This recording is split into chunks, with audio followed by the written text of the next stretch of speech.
First, I want to thank the Simon Foundation for inviting me to give this seminar. And indeed, I think it's a very exciting time for sleep and for autism research. And I hope I will convince you that there's a lot to do. So the talk of my lecture will be about phenotyping sleep. Indeed, because sleep is quite a more complicated phenotype than what people think. The first question that a lot of people ask me is, why should we study sleep in general? And I think the main reasons are listed on this slide. The first one is there is an opportunity for a major discovery. Indeed, we understand circadian rhythm, which regulates sleep, the time at which you feel tired or that you feel more awake, and also that regulates a lot of your hormones with the 24 hours cycle. But we really don't understand the second part of the equation, which is why when we don't sleep, we feel more and more tired and something happened in our brain, and then we really need to catch up, which is what we call the homeostatic regulation of sleep. The fact that you kind of accumulate a sleep debt. And we really don't know the mechanism, and which is quite amazing for something that everyone experiences. The second aspect is that sleep problems are extremely common, and some of them are listed here, the main ones.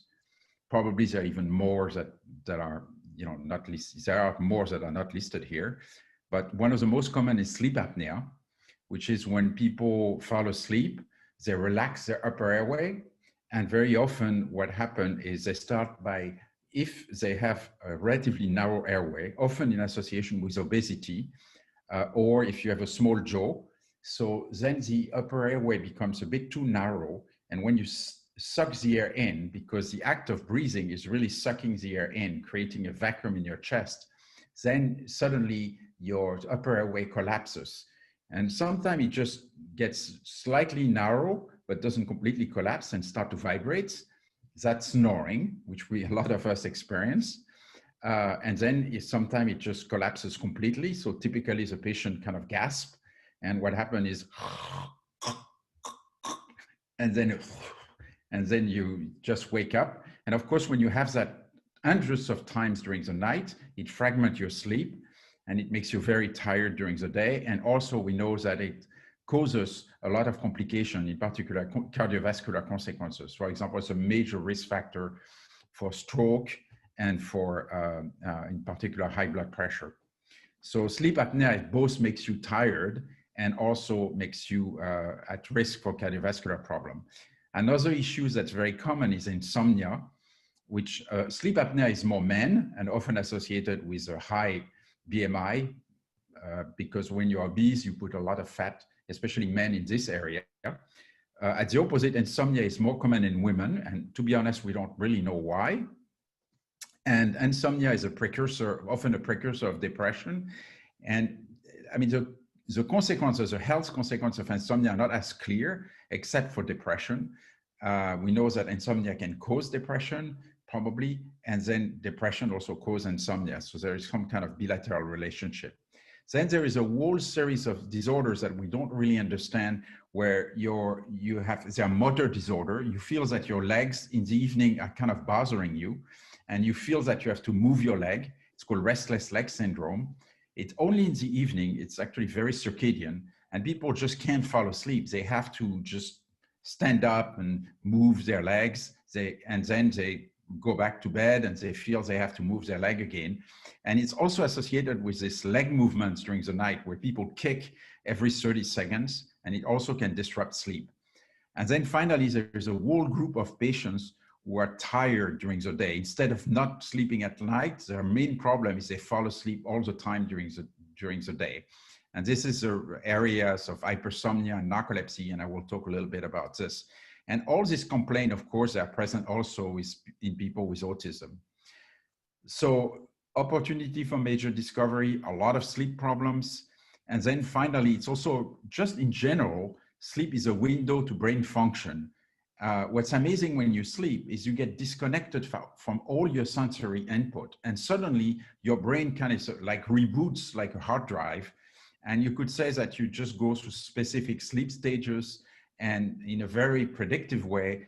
and it's not contaminated by what you hear, the noise around you. You know, you are just like suddenly your brain functions in an automatic way. And then, of course, by looking at how it functions during sleep, it's also a window to how it may misfunction. And I don't really have time to discuss this, but there is more and more evidence that, for example, sleep disturbances that are very specific appear before Parkinson's disease, like REM behavior disorder, when you act your dreams during sleep, or prior to Alzheimer's disease, etc. So we think that looking at sleep as far as the sleep waves might be a window to try to understand how brain function works or doesn't work, and potentially even in some cases of autism, for example. Finally, what's really exciting is technology, as was mentioned by John, is completely exploding in this area, especially data. And in fact, sleep is just a lot of data. And now we can really analyze it in ways that were impossible. I like to say that sleep is now at the confluence of 4 different revolutions. One of them I won't talk about because I don't have time, is really the neuroscience and animal models. I'm sure you heard that we can do more and more CRISPR, and we can modify genes, and we can create animal models much more easily and look at their sleep, but it's still pretty cumbersome. But especially in other areas, there is one area which is exploding that was mentioned by John, is now it used to be that sensors used to be very big, cumbersome, and now they are becoming smaller and smaller, so that now we can measure EEG with small electrodes, and then they can be wireless connected. Then an additional exciting area is that enormous amount of data can be analyzed, especially through deep learning or Bayesian based statistics, which are really making predictions that are more and more accurate, and can really also change a lot how this large amount of data that you collect can be analyzed. And then finally, we all know about the genetic revolution. It's done already. I mean, we can sequence the entire genome of thousands of people. Often it's more a matter of power. And I will talk a little bit about genetics, but I think there's a new revolution that I will talk a little bit about, which is proteomics. For a while, of course, genes produce proteins, and a lot of people have thought if we could measure the proteins, they are also modified by environmental factors that are closer to the physiology. That would be wonderful. But up to recently, it was impossible to really measure thousands and thousands of proteins.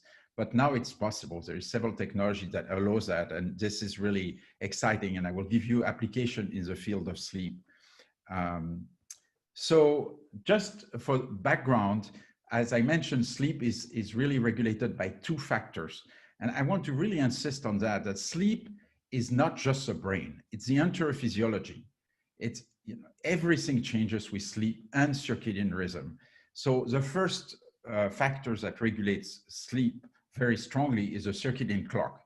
We all experience jet lag, and it's a result of the fact that the organism has an internal clock inside the brain, inside each of your cells, that measures the time of the day and that prepares the organism to confront the challenges of that particular time of the day.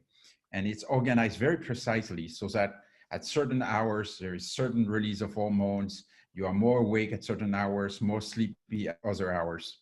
And everything is synchronized. This clock is really directed by the brain. There is a very strong clock that's at the level of what's called the suprachiasmatic nucleus, which are in a very small region of the hypothalamus, and they are directly connected to the eyes, so that even so there is a clock that lasts 24 hours in this circadian rhythm clock in the suprachiasmatic nuclei. In fact, it really doesn't kick exactly at 24 hours. Sometimes a little longer, sometimes a little shorter in every individual. But what's interesting is light resynchronizes every day, so that you're absolutely sure that every day you are in sync with the 24-hour cycle. And what's amazing is every cell of your organism is also actually has a clock the same way. And these clocks are all the same. They are pretty much built from a series of specific proteins that have been isolated. And in fact, they were responsible for a Nobel Prize recently, which are called PER and clock. And they basically dimerase together, and then they control other genes that then produce proteins that go outside and then come back to re-inhibit themselves in these loops. But then these loops take 24 hours. And that's why the activity of cells in your body, they all fluctuate every 24 hours with the circadian rhythm, and they are all synchronized by a master clock in the brain that then synchronize at different times, all these different clocks, so that your liver may be active at certain times of the day, etc. So it's a really amazing machine. And in fact, it's just to point out that about half of the genes in the body are cycling. So it's enormously important. I mean, even drugs, if you take drugs at certain time of the day, they probably have different effects at different time of the day. And yet it's almost not studied at all.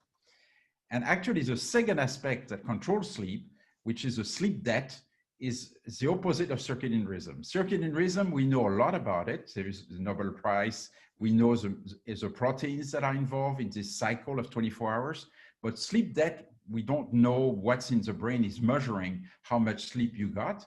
But we know that it works together with circadian rhythm to control how awake and asleep you are during the day. And the way it works is actually a little bit counterintuitive. Most people think that the circadian clock will make you awake during the day and make you tired during the night. In fact, that's not the case. The circadian clock makes you awake in the evening and makes you more sleepy in the early morning. And the reason is the following, is when you wake up in the morning, you are rested, you just slept. So you really don't need any extra boost because you just slept, you have zero sleep debt. And as the day progresses, normally you should start to accumulate a sleep debt. You should be further and further away from when you slept, so you should feel more and more tired. And that's not what we experience. In fact, if anything, we experience that we are even more awake in the evening. We have a kind of a second wind.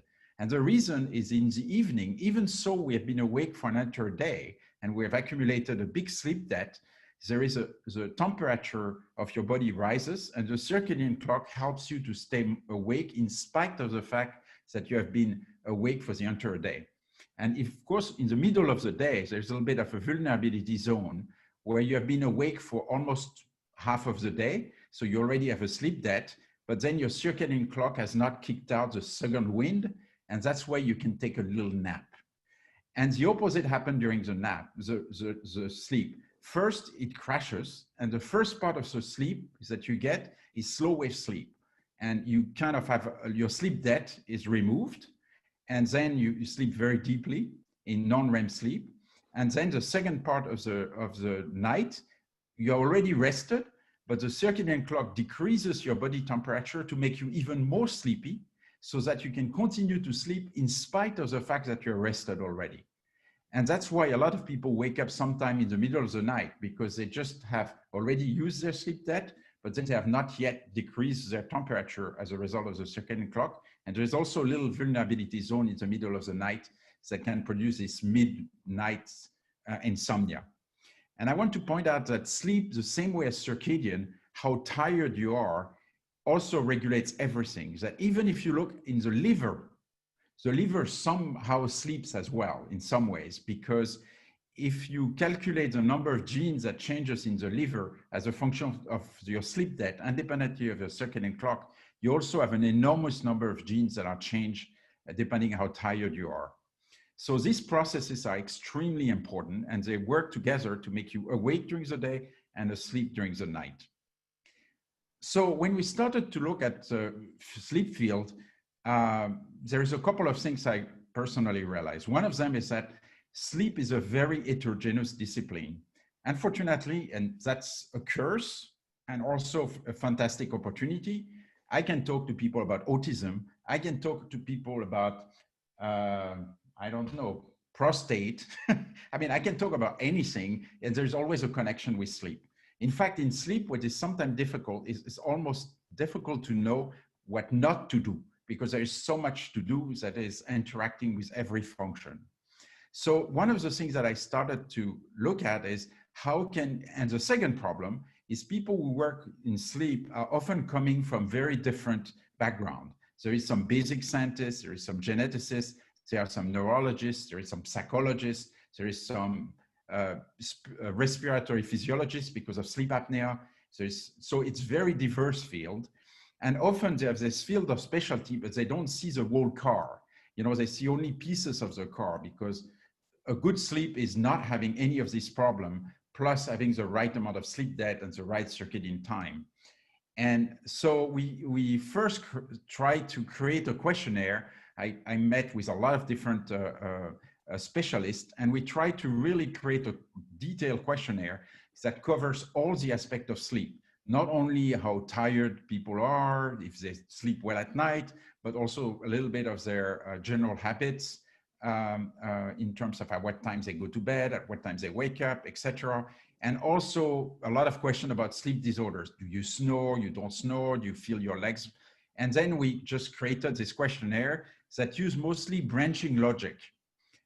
So that it kind of, if you have no problem, no sleep problem, which by the way is rare, especially past a certain age, in 10 minutes you can finish the questionnaire, because it asks you, do you feel your legs bother you? If you say no, it moves. But if you say yes, then it's going to ask at what time, how often, etc. And then we use that in our clinic. And every patient at our sleep clinic actually goes through this.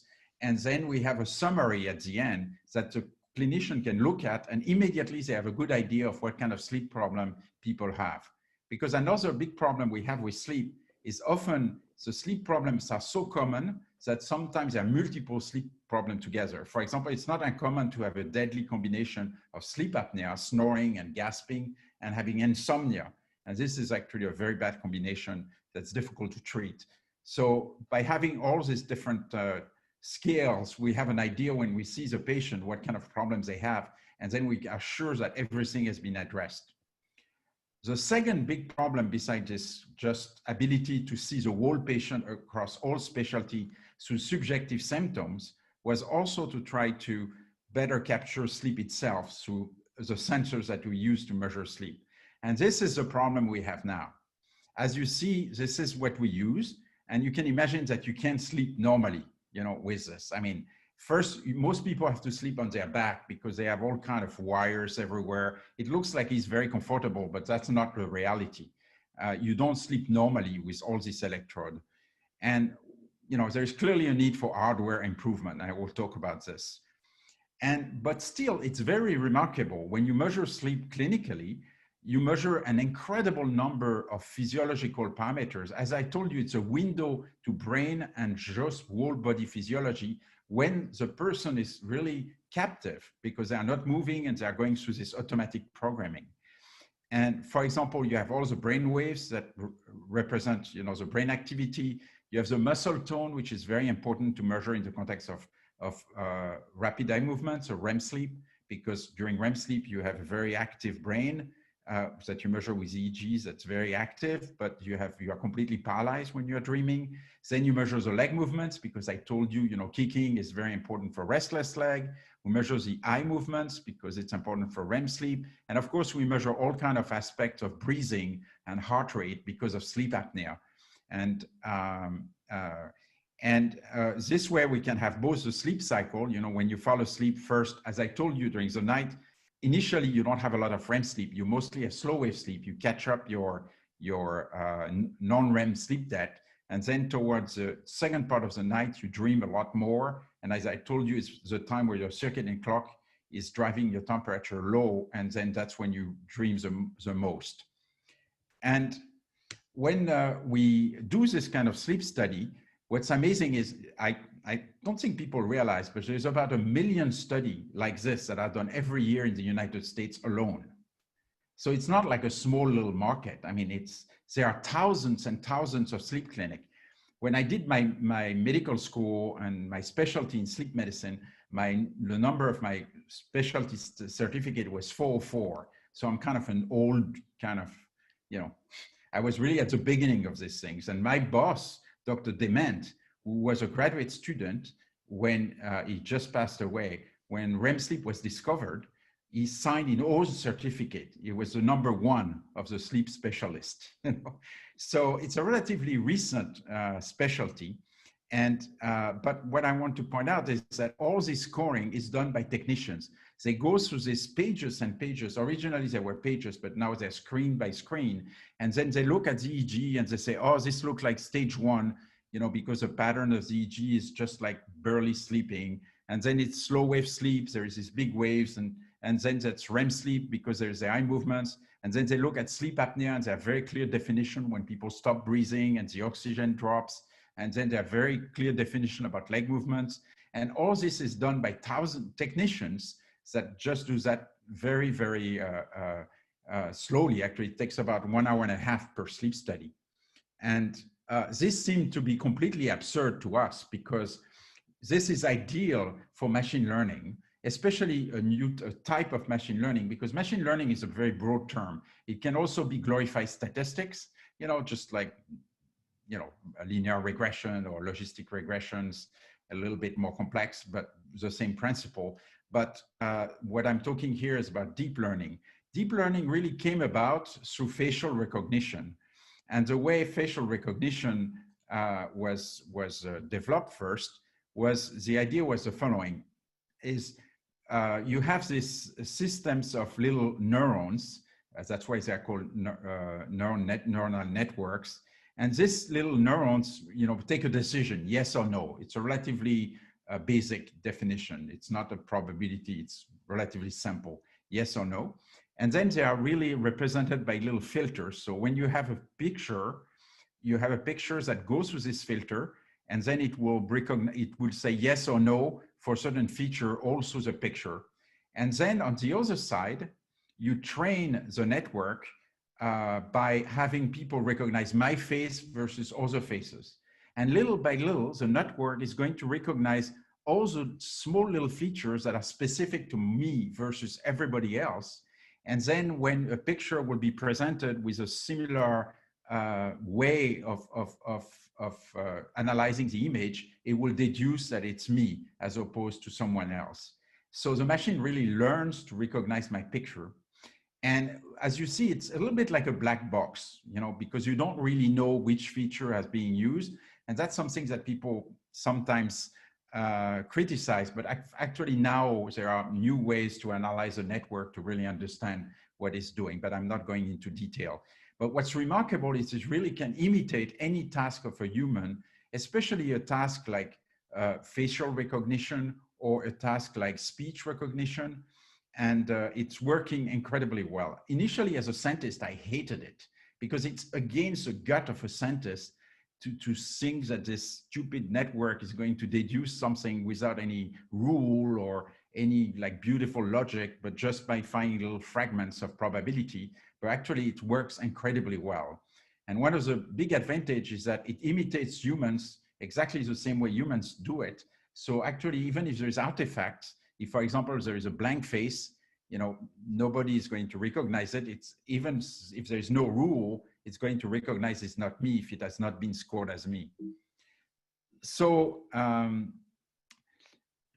this is the way this, what we call convolutional network works. Is, as I mentioned, there is this little filters and it recognizes and it say yes, no, and then it takes a decision. But then more recently, this CNN, that's called convolutional network, have been improved into recurrent networks where instead of taking a decision like yes and no at each node, it actually takes a decision depending on what happened just before.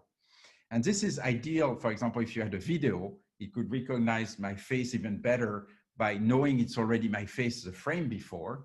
But for sleep, it's even more ideal. Sleep, we follow all these signals all through the night. And of course, when you have stage 1, you know that you're going to go in stage 2.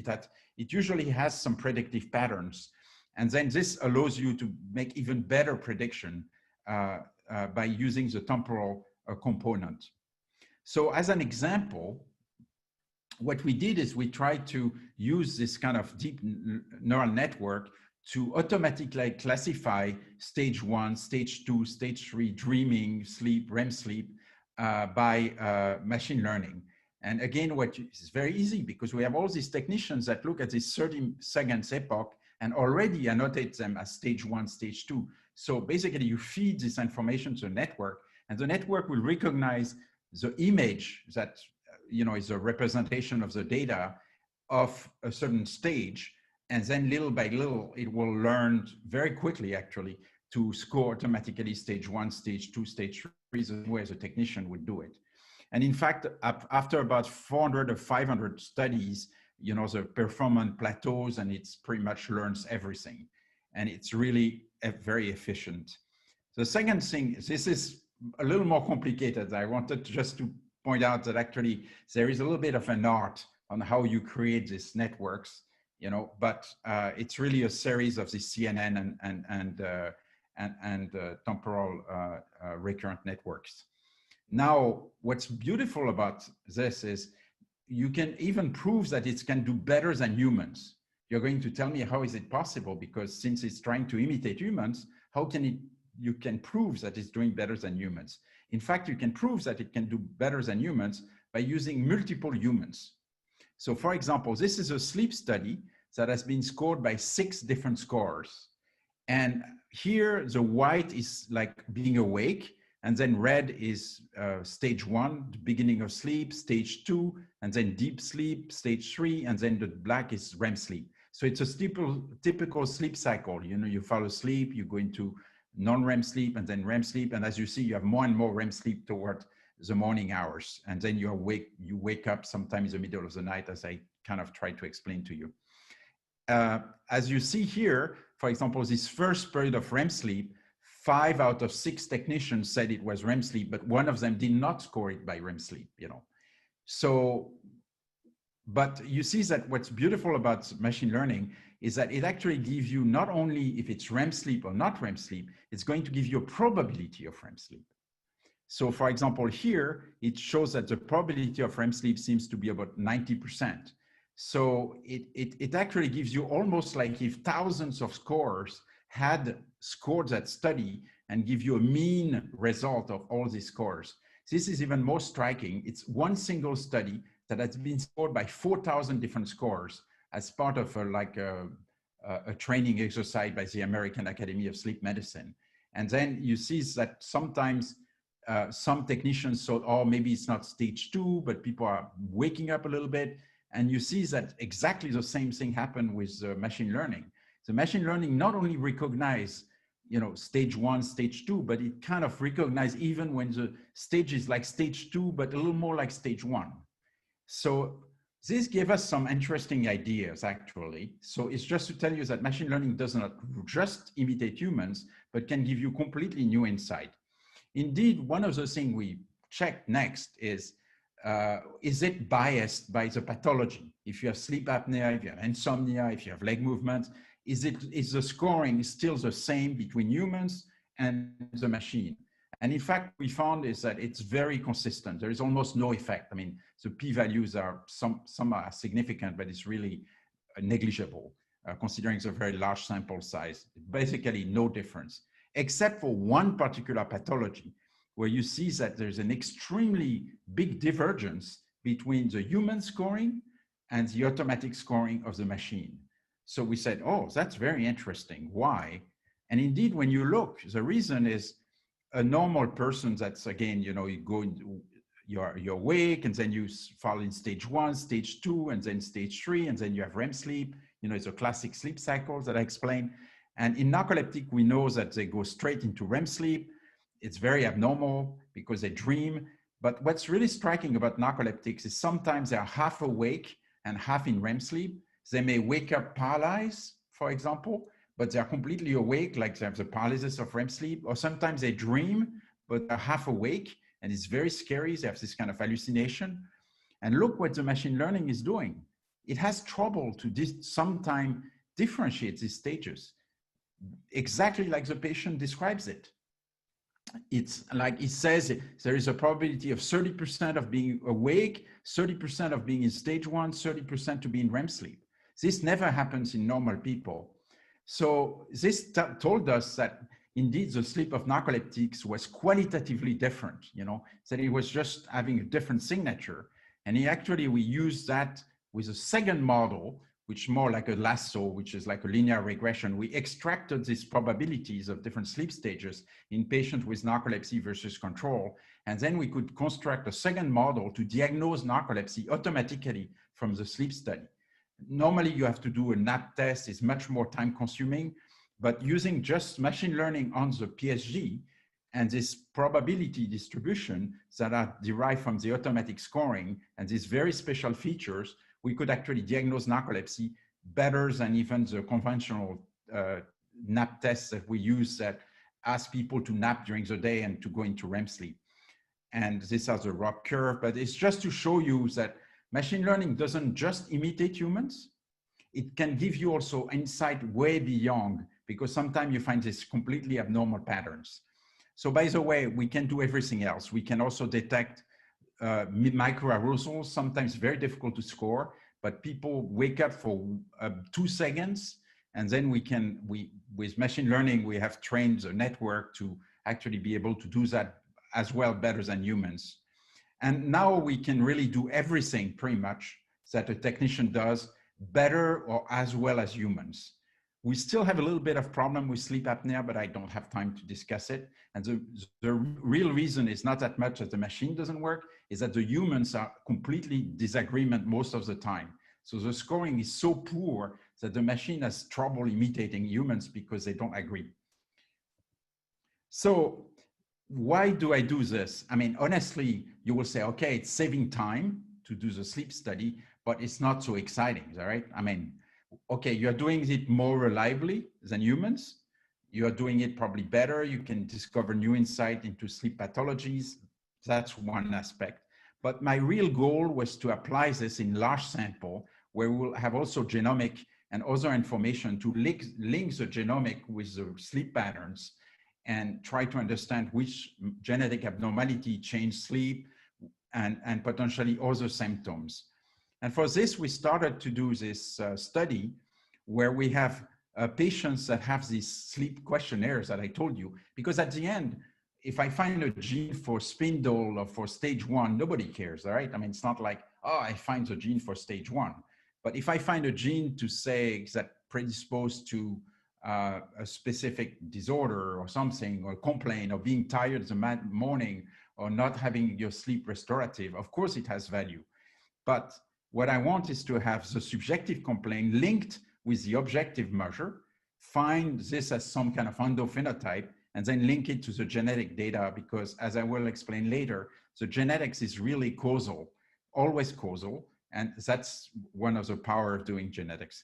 And for various reasons, we also measure the scan of the face and also use actigraphy, because for sleep apnea, the face can be predictive. In fact, with a scan of the face, we can predict about 80% sleep apnea. It's not too bad. And then we also have some cognitive tests to try to link all this with this data. So the next question is, now that you have good system to analyze the data, why would you use genetic analysis? So again, I'm completely biased in genetics. I'm disclosing my bias. And the reason is that genetics is always causal. And that's why now you have a lot of technology, particularly something called Mendelian randomization, that takes advantage of this to try to address causality, almost like when you do a clinical trial. If you have a genetic abnormality that's associated with autism, it has to be causal, because it's not, autism cannot modify your gene. I mean, there is of course, epigenetic, but in general, when you measure the sequence, it cannot happen. So it's always causal. The problem is sometimes the effects can be small, etc. We can discuss other aspects that are limitation, but the fact that it's causal is really incredibly powerful. And just to give you an example, narcolepsy, which is of course my baby, I had, when you do a genetic study of association, you take thousands of narcoleptics and thousands of control, you find these peaks of genetic association that account for a relatively small risk, but still, when you look at the function of this gene, you realize they are all immunologic. And in fact, that has allowed us to dissect the cause of narcolepsy as being an autoimmune disease, where really it's triggered by the flu. People get the flu, and then they they have an immune reaction against the flu that once rarely becomes abnormal.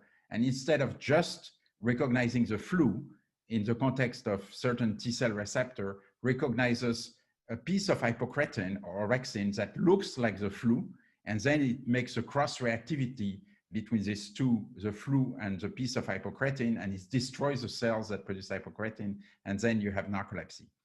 So it's just to show you that the genetics tell you that it's autoimmune. And now for me, at least it's very exciting because for a while, and this is the only pharmacology slide I will have, but for a while, a lot of people have tried to, when we discovered the cause of narcolepsy, we discovered that it was the lack of these hypocretins, that molecules that keeps you awake. And a lot of people have developed drugs that helps to sleep better on the basis of blocking hypocretin, really creating narcolepsy, but only for one night. And right now they are just under development, and it looks like they're going to be very helpful, especially for people who have abnormal circadian rise of alertness. And it'll be I don't have time to talk about it, but it looks like the second wind that I told you is very mediated by hypocretin. So it could be very helpful, for example, for people who have trouble falling asleep before very late, or for people who are shift workers. There is a small study that has shown that using this kind of drugs that block hypocretin really helps shift workers to sleep during the daytime, completely at the opposite of the normal cycle. And for me, what's very exciting too is there's even drugs that do the opposite, that wake people up by stimulating hypocretin and replacing hypocretin. And in patients with narcolepsy, it seems to be amazing. I mean, this is a narcoleptic patient. It falls asleep in two minutes out of a test of 40 minutes where you ask them to stay awake. In 2 minutes, they are sleeping. It's impossible. They can't stay awake. They're just so tired. And after these drugs, they are completely normalized. So it's very exciting for me because these kind of drugs are now coming in being used for treating narcolepsy. And they could have, definitely some application in other areas, including autism with sleep disorders. Now, still this big, I'm going to pass this. There is some analytical challenge to what I told you, and I'm not going to talk about it. One of the analytical challenge is we have a lot of data, a lot of genes, a lot of proteins, and you can imagine that there is a lot of opportunity for false positive. So you have to really power your analysis well, and you also have to do what you call dimension reduction. You have to look how your data is correlated so that at the end you don't test everything possible and try to pick up your p-values. Now, in terms of genetic, to just come back to the genetic aspect of sleep, right now, unfortunately, very few studies have looked at the EEG part. I showed you that we're trying to do that, and we have a few thousand people, maybe 10,000, but it's a relatively small sample size. At the opposite, there is one particular study that you have all heard of that's so exciting, which was, unfortunately, I wish that the United States would have done it, but unfortunately, we were not able to do that. Nor the French, by the way, but it's the British that were really smart to do it. It's called the UK Biobank. They took 500,000 people and they asked them questionnaire and they did a genetic survey, just a simple GWAS. And now they have even more and more that's coming in. They're continuing to characterize, but it's a very well-powered sample. And what they found, for example, is if they ask just a question, how early or late you go to bed, they find that indeed the genes that are associated with being an early bird or night owls are all those genes that regulate the circadian clock. And we know that it's logical because the circadian clock, if it runs too slowly, then you always kind of have the tendency of trying to go to bed later and later. And if it's too short, a little bit below 24 hours, then you're an early bird. And it's known that, in fact, in fly, you can create early birds or night owl flies just by mutating this gene. So you find that polymorphism around these genes also predispose people to being morning or evening. Now, another big finding, which was really more surprising, actually, is that it looks like, as you know, one of the discoveries that was surprising is that bipolar and schizophrenia seem to be relatively similar. I mean, much more similar than people thought genetically.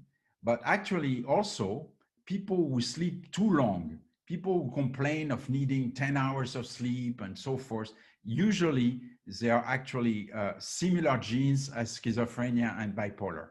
I'm not talking about autism, it's much less studied.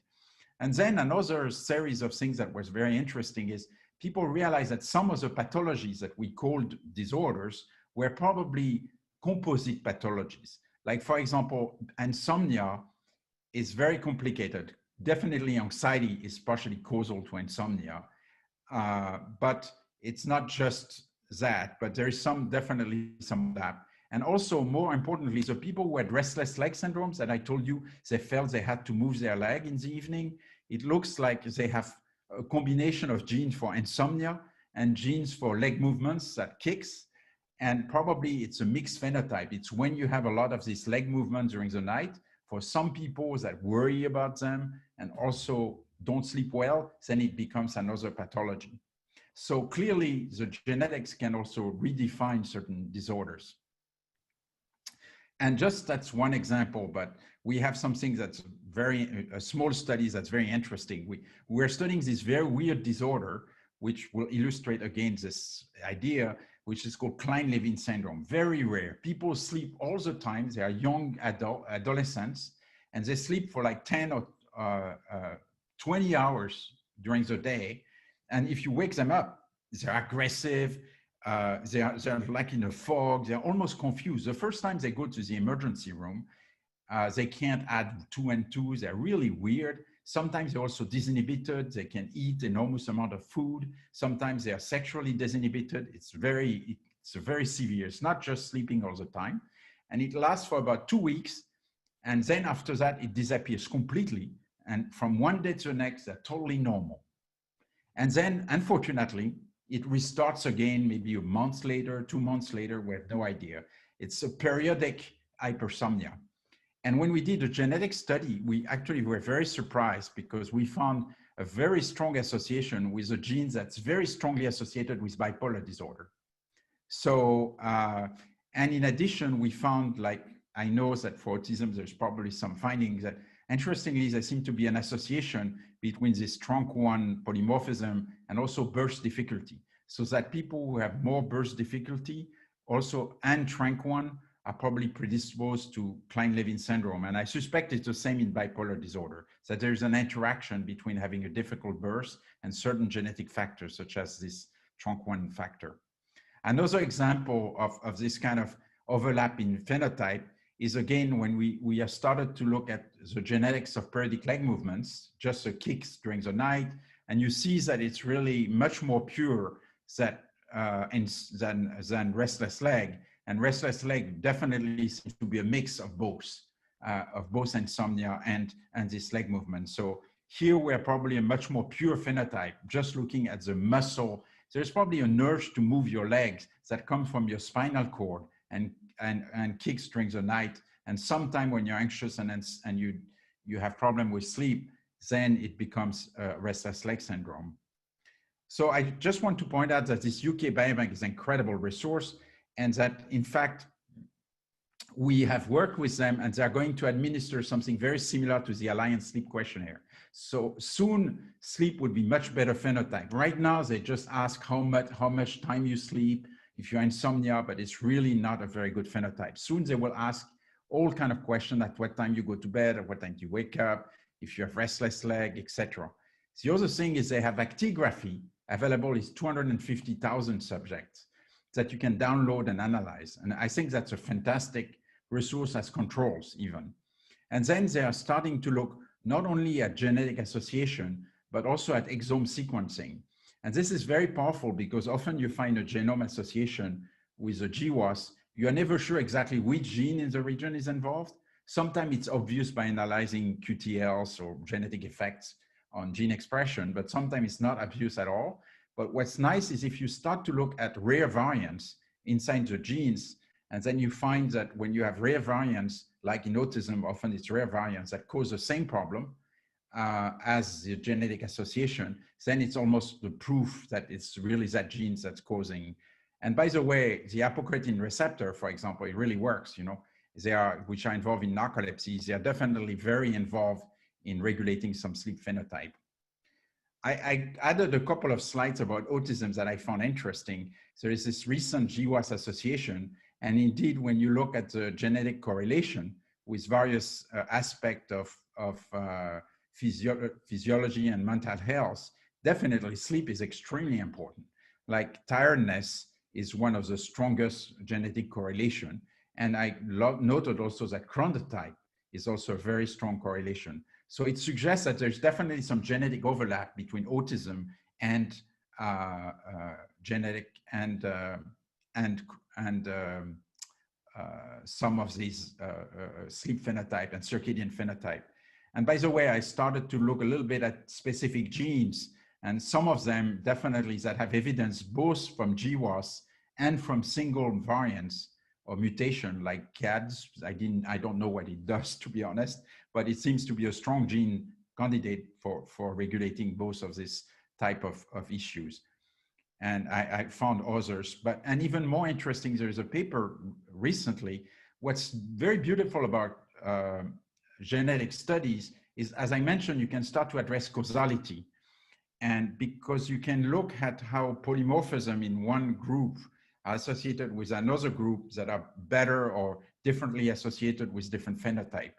And this way, for example, people have shown that insomnia is contributing to causing depression, and that depression can cause insomnia. And I think it's logical. I mean, you can imagine if you don't sleep at night and something bad happened, then you have much more chance of developing depression. But at the opposite, if you're already depressed and you don't sleep well at night, it's even worse. I mean, then it's going to make you even more depressed. And you can actually prove this kind of causal relationship through this genetic study, as I told you, these studies of Mendelian randomization. What I found quite interesting is that they seem to show that insomnia or poor sleep in general seem to be causing autism, or at least contributing to the symptom of autism. So they were a causality pathway, which means that if you treat sleep problems in autism, you're going to improve autism.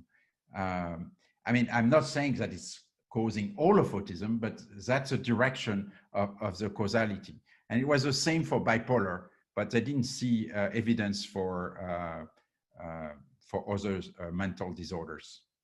So the last portion of my talk, at least two, I don't know how much more time do I have, because I just want to make sure I'm not, okay, I still have 10 minutes. Okay, sorry, that's okay.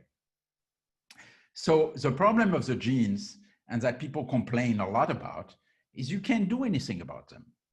And I think it's a fair critic. And in addition, CRISPR is not going to come tomorrow to edit your brain, I can tell you that. And the second thing is that often they are very small effects. So they are more like lampposts. That's a critic that people say, is often they are more like, not in autism because they are more single gene, but often in genetic association, they contribute a small portion of the risk. But really, that doesn't really matter, because what they show you is more like, it's like putting a torch light on one particular gene that gives you an idea of what's going on in the physiology of these disorders. But the gene, what do? They do proteins. And these proteins are really the things that makes your body tick.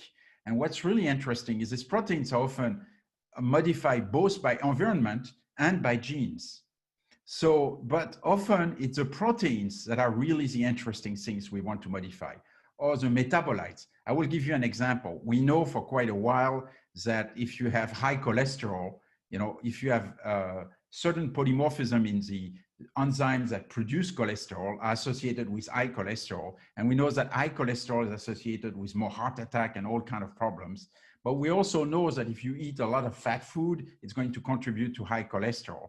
So the genotype, the modification of the synthesis of cholesterol is not so important as a risk factor for cardiovascular disease. It's much more the fat you eat, but it still proves that it's actually the bad cholesterol that's causing it because of the genetic association. So the power of the genetic association is to demonstrate the causality. So for that reason, we started to get interested in trying to measure proteins, large number of proteins, in relation to different sleep issues. And of course, this is a very big rising field. And I want to point out one thing about proteins. Protein is a little bit like fusion. People have told you about, oh, tomorrow we'll measure all the proteins and it's going. I've heard that for 20 years. And I was thinking I will never see it happen because they have been promised, so many times that I didn't believe it. But actually, there's some new technologies that make it possible now. And for example, there's one particular technique that we use that use aptamer, and I'm not going to go in detail, but you can actually now measure 5,500 proteins with 100 microliter of blood. And then you change completely your opinion about how you do analysis. You don't look at the proteins that cause autism or that cause something. Often you look at the combination of proteins that together can predict a disorder. And a little bit the same as machine learning, you try to create this multivariate construct that are going to predict certain physiology. For example, with even 1,000, there was an older type of platform with 1,300 protein, we could predict age of people. So you cannot hide, even with plastic surgery, we can just predict your age within 3 years. Actually, now it's more like 3 years here, it's 5 years, but from age, 5 to 70. And that's a mean error. I mean, it's quite remarkable. It's just one blood sample. And again, that doesn't mean that it's causal. Again, it just means that these proteins may be caused by older age, the change in the protein. Some of them probably cause being older, but many are probably the result of being older. But of course, if you find genes in some of these proteins that are associated with living longer, then it might start to be a causality pathway. And I'm not going to go into age, but of course, we wanted to apply that for circadian biology, because a big problem we have about circadian biology is nobody knows how to measure your internal clock. We know that the internal clock that I told you makes you awake in the evening and sleepy in the early morning. Sometimes it's completely desynchronized. Of course, if you have a shift worker, it's a big problem. But even in normal people, sometimes they cannot fall asleep before very late because their clock is very shifted towards late hours, or they go to bed too early and there was a problem. Or even sometimes we have people, they don't sleep well at night and they sleep during the day. And we don't even know if it's a circadian problem or a sleep depth problem. So to try to address this, we did this kind of protocol, which is called constant routine. So you keep people completely awake all the time on a bed, and they eat every 2 hours. So you are sure that if the protein change, it's not due to the fact that they were sleeping. So it's not sleep specific, it's time of the day specific. And also it's not due to meal because they're eating this meal all the time. It's not due to movement, etc. And then also you can do, to address the problem of sleep debt, you can also do a sleep deprivation experiment. But when you do that, we actually found that out of 5,000 protein, there's about like 400 that are extremely strongly circadian. And by the way, they make sense. Like, for example, we know that cortisol is very well known to be very circadian and always secreted in the morning. Whether or not you slept, you have a peak of cortisol in the early morning. It prepares you for the stress of the day, I don't know. But clearly, that's a very circadian hormone. And indeed, we found that ACTH and the precursor of cortisol really peaks exactly at that time. And that second part of the person have been awake all the time. So you see that the wave is still present, whether or not you sleep. But what's wonderful is because we have 340 different proteins, some of them peak at different times of the circadian clock. So you can imagine that you can take one blood sample at any time, and then it can give you your clock time. And right now, in fact, it's the way we do it. It's very complicated to measure circadian clock. We use what's called dim light onset melatonin. You have to put people in the dark from 3 p.m. to 11 p.m. and you take melatonin, you measure melatonin in the saliva, and you see when it increases in dim light. I mean, it's very cumbersome. Whereas with this test, we could actually demonstrate that we can predict the circadian time clock of people within 1 hour, by just one blood sample taken at any time during the day. So, I could take your now or tomorrow, and I will know if you're an early bird, a night owl, or if your circadian clock is completely messed up. Similarly, we are starting to find a panel of proteins that can predict how well you have slept. I know it's quite amazing, but maybe we'll have a test for sleep deprivation, basically. And so again, that's going to really change how we interpret our patients. Maybe we'll understand people are tired because they didn't sleep well, they need something to sleep deeper, or because their circadian clock is desynchronized. We also are starting to find proteins that correlate with sleep apnea and hypoxia and so forth. So our goal is really to link that to the genetic eventually, and to find the ones that are causal. And then this way, if we have a protein in the blood that is causal and correlated, we might be able to find a drug that would modify that protein and be really something that could help the process. Finally, the last few slides that I have is about the last revolution. Is, as you all know, we are all trying to also measure sleep in a much more convenient way than these crazy ways that I showed you. Machine learning definitely solves the problem of data analysis, but if we could have something super comfortable, it would be fantastic. The problem is you all hear about Fitbit, blah, blah, BB, you know, we have hundreds of those devices and they are supposed to measure sleep, but they don't. What they really do is they measure usually activity. And activity is a good proxy of sleep, of course. I mean, when you sleep, you don't move. The problem is in human, you cannot move and be awake. You know, that's very common. You read a book very carefully, you know, you're not going to move, you will look like asleep. So these are really inactivity detector.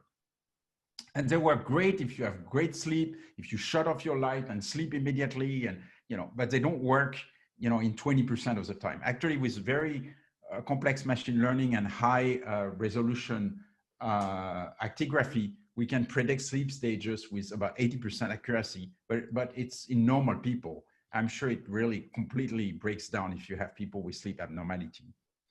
Another areas where, so we try to think about sensors that could be very easy to place and could give us a lot of information. We think sound is very easy and you can detect snoring and breathing and sleep apnea quite well. And eventually, I mean, honestly, right now with the technologies that exist, you should be able to recapitulate what you need to measure, you know, sleep with a relatively simple set of measure. There are, but we are not yet there. For example, right now, there are some ambulatory PSGs that you can do at home, but as you see, they are still not very comfortable. And I know some people like Russo Aras that probably you know has work on autism. You really have to train the kids to really tolerate it. But I think the future might be more something like this Dream headbands where it's very comfortable. You just wear it and you can measure, it measures sleeps, at least the EEG. And in fact, we have done some study with the effect of confinement that I'm not going to talk about. And in my opinion, if you mix up a couple of those, like if you use a Dream headband and some sensors that allows to measure cardiovascular issues and activity, probably you can get most of what you need to recapitulate a sleep study. And this we will need to discuss it. It's very difficult. I've talked to John right now. It's moving so fast that it's almost like it's feasible technologically, but you are at a time where you wonder if you should not do it yourself. And I would have a very clear idea of what to do in terms of hardware, or just wait until someone else does it. But we are very close to having the ability to measuring sleep, even with existing devices, you know, very well in very large number of people for a large amount of time. And then finally, if we do that, we might be able to even automatically change sleep at home. You could imagine that the program will automatically study your sleep and tell you your sleep is abnormal, and then tell you to change your circadian clock, expose yourself to light, do something about it to improve it. And definitely it's possible we are going to go in that direction. So to summarize, I think what I'm hoping is at some point we will be able to understand, especially the molecular basis, especially of sleep debt. We understand circadian rhythm, but sleep debt, what is really making us tired? I think that would be really wonderful. I hope we'll have blood biomarker, maybe saliva blood biomarker of some of those processes. We need automatic non-human based analysis of sleep and actigraphy signals. And we need better, a new device that can be used at home. And finally, we will need some basic research at the end to understand it. But clearly, we have to move sleep outside of being a specialized field to people who do autism and do other area, and to really crack this area. So thank you for joining me and joining us. And this is the final slide, and I'm open for questions. Thank you.